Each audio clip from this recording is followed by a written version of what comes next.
Hello 3D printing friends. Today on the BB3D channel we're going to take a look at Rob Pauza's Mandalorian helmet. Stick around and we'll get into it right after this. I'm Brian and you are watching BB3D.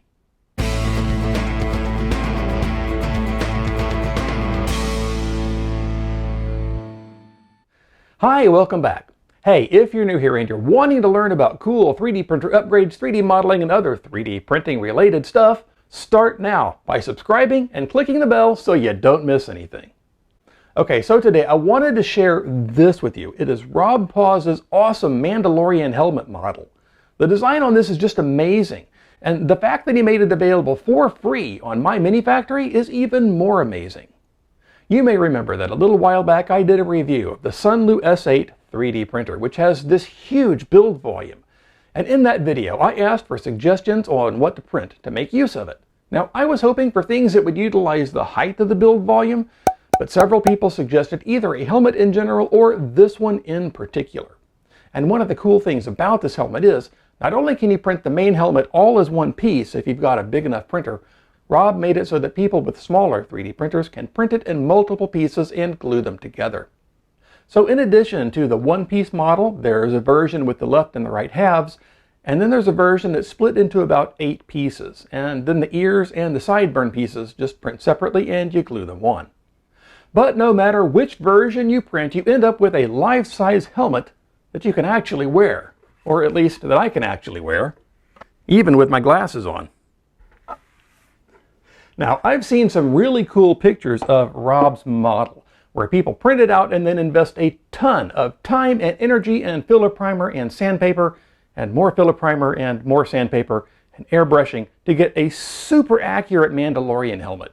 Some of these just blow me away with how detailed they are, getting that metallic look and getting the weathering just right. But I'm not confident enough in my painting skills to be able to pull that off, so I wanted to do something kind of unique that I don't think I've seen done yet. I printed the helmet in a Rainbow Silk PLA filament from TTYT3D. Now, it's not as metallic as some of the other silk filaments that I've used, but I think the color gradients came out really nice. Now, I sliced this with Prusa slicer and I used a bare minimum of supports for it. Getting the supports set up for this part here was kind of a challenge. At first, I didn't know what this part of the helmet was called, so I had to look it up. The answer was eye-opening. Now, I wanted to be able to support this flat part up here without having a bunch of supports getting in between these two parts. I wasn't intending to sand and paint this model, so I didn't want supports stuck here in that gap, which might have required a lot of effort to remove.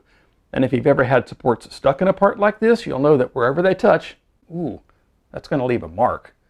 So what I did was use a combination of clever positioning and support enforcers to get the supports exactly where I wanted them. The first thing I did was tip the model back into this position that you see here, like it would sit in the real world. The front of the helmet is lower than the back, so when you set it on a flat surface, it's tipped backwards. And that does two things for you. First, it puts the inside of the top edge of the visor portion into a position that doesn't have any of the bottom portion of it directly beneath it. And this means that we can build up supports from the print bed all the way up to this part here. And it'll support the visor but not scar the bottom edge of the opening. The second thing this angle does is this groove that kind of runs from ear to ear just above the visor opening.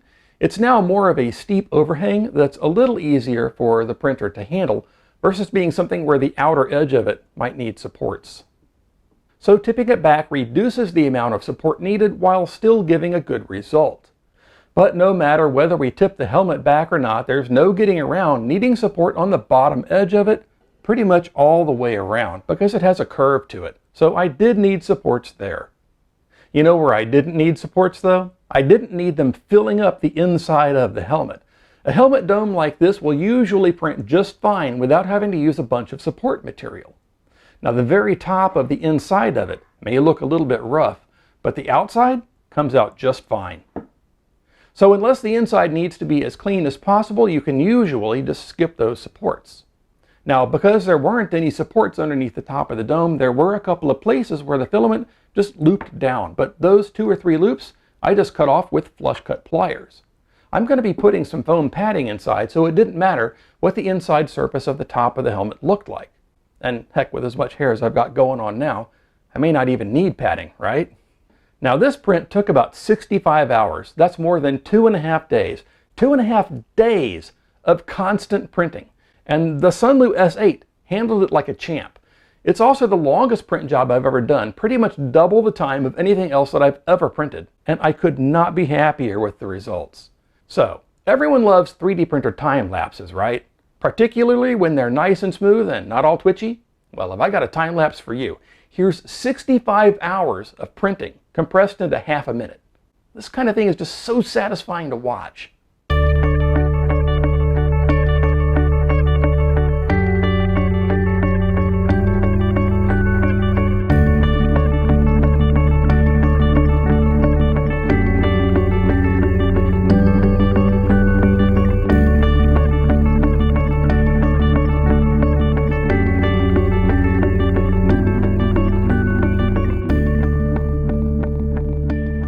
Now, the Sunlu S8 has a plain glass bed, so I had to give it a thin layer of glue stick to make sure that the print was going to stay down.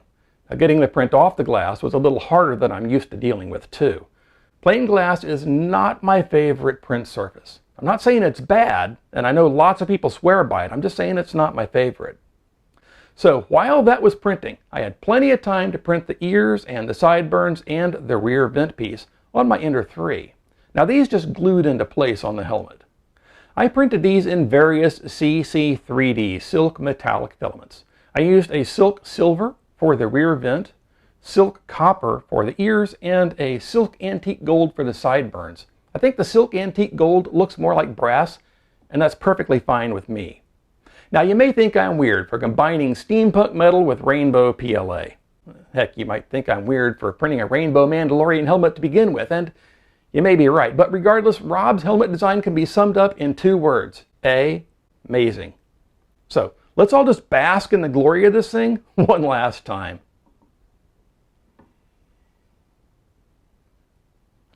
Dang, I love this thing.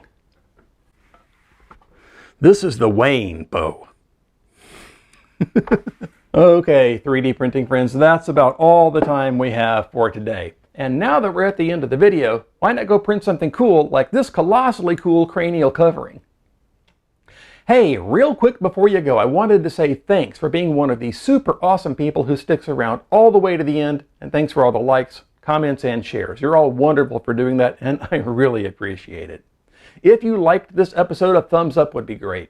And if you'd like to help support the channel, check the description for ways that you can do exactly that. Now don't forget, whether you're interested in buying things that were featured in the video or just buying things online in general, there are links in the description to get you to the right place. Also, I've got some other videos here that you might want to take a look at too. And please consider subscribing if you haven't already done so. Subscribing is absolutely free, and it's an excellent way to help keep me making these videos for you. Well, that's it for this one. Thanks again, and I'll see you next time here on the BB3D channel.